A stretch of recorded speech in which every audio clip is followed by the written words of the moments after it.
Modern Warfare 2 got a new update today that affects multiplayer, Warzone 2, and DMZ. Yes, they have nerfed the bots in DMZ. We're going to talk about that in just a minute. And even Warzone 2 got an AI nerf.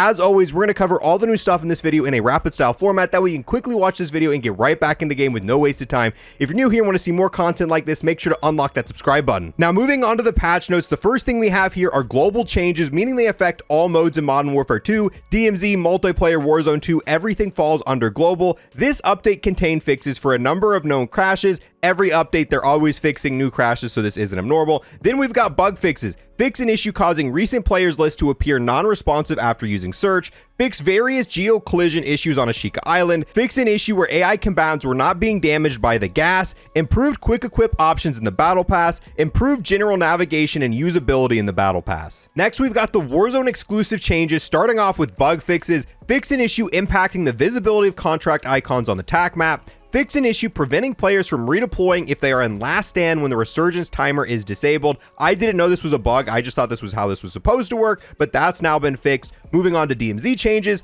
Fix an issue with the death from above mission not tracking properly with teammates. So now if you're doing the death from above mission and you have teammates and they happen to get kills as well, those kills should count towards your mission. And next we have even more updates, starting off with the Battle Royale changes. Improved visibility to data heist contract objectives on Ashika Island.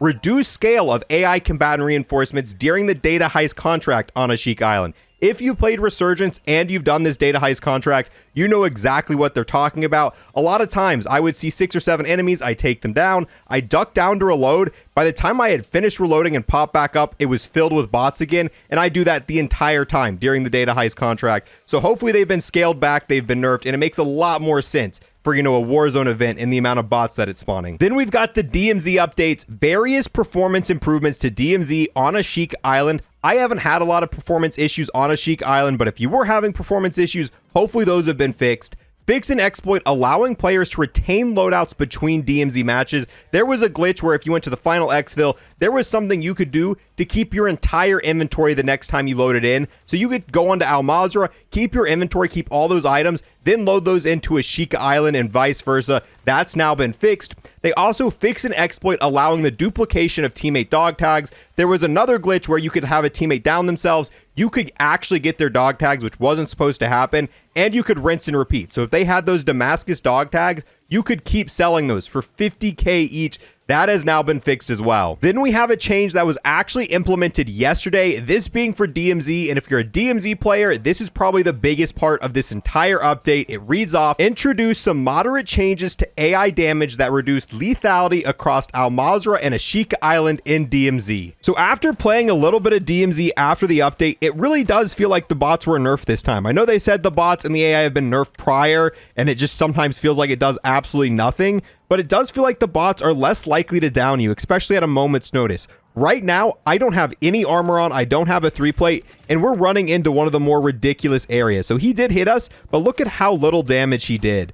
Go ahead, there's a guy there. It's not the biggest, most insane change ever. They did say it was a moderate change, but it does feel like it actually impacted the game. And it feels like DMZ is going to be a more fast-paced, more fun, and maybe even a more challenging experience now that they've nerfed the bots a little bit. Because that was one of my biggest gripes with DMZ, was how insane the bots were. Because it slows down the gameplay so much, and it really does lower the skill gap when the bots are just absolutely beaming you at every single angle. But it's a little bit too early to really tell. We're going to have to do more testing on this patch, more playtime, to really see how much the bots got affected. But I will say, this is the only time that I've read in the patch notes the bots have been nerfed that I've loaded into game, and it actually feels like they've been nerfed. Maybe it's just a placebo effect, and in a month from now, I'll be like, okay, that patch probably didn't do anything. But my stance as it stands right now, if you load into game, it probably feels like the bots are going to be a little bit easier to deal with. Let me know how you guys feel about this. Have you guys loaded in game? Do the bots feel the same to you? Do they feel a little bit weaker? Have you been able to notice anything at all? And on top of all of this, there was also a playlist update yesterday that added Resurgence duos. But more importantly, if we head over to multiplayer, this also brought back Shoot the Ship 24/7, meaning you can play Shipment and Shoot House non-stop here in multiplayer, which is going to make the Path of the Ronin event challenges really easy. So if you haven't got all of these rewards, if you haven't got the Crossbow, now's the best time. All of the MP challenges can be done extremely easy in Shoot the Ship, and I do have a guide for that linked below. With that, guys, we're going to go ahead and wrap up this video. Make sure to unlock that subscribe button if you want to see any more rapid style videos here for Modern Warfare 2. That way you can stay fully up to date.